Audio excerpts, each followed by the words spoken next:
I don't like writing angry poems, but sometimes they need to be said. I've been told not to go into advocacy. You would think someone who has a voice as loud as mine would be useful in the area, but I've been warned against it. But sometimes you just can't help yourself, you know? Sometimes you hear practice tones sugarcoating over the sour spots you know exist. I was raised in an all-girls Catholic school for 10 long years, and there are 2 life lessons I still use today. 1, always be honest. Always have integrity. Never hide the truth. And 2, girls can be just as loud as they need to be when they know something is wrong. That night, I was asked a question I knew the answer to. It was as if I had everything tattooed on the back of my hand and I didn't need to look at it. I was asked a question, but the answer was something I wanted to be a part of. But I knew the best answer wasn't happening right now. That night, I just happened to leave the icing at home. I had completely forgotten the sugar, and just as I was about to bring out the best tasting answer I had, the heat in the oven got too strong, and there was a loud pop.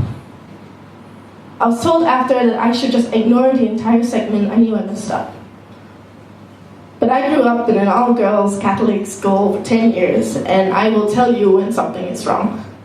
And I will do it loudly.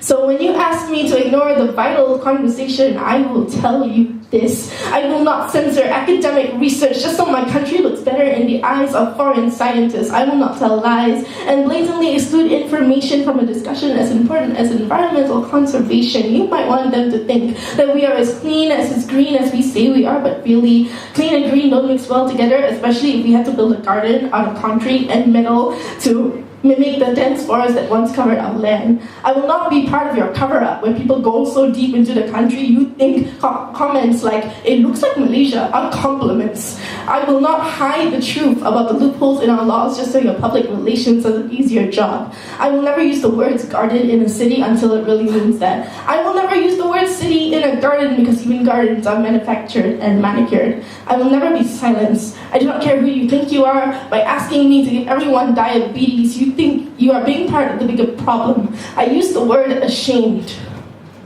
And maybe I shouldn't have used it in front of foreign visitors. But I think it's better than wearing the plastic smiles you put on every day.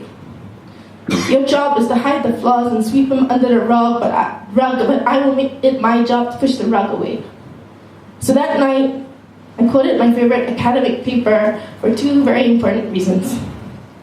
1, finally, real numbers were put up, showing how your clean and green campaign had a really dirty past.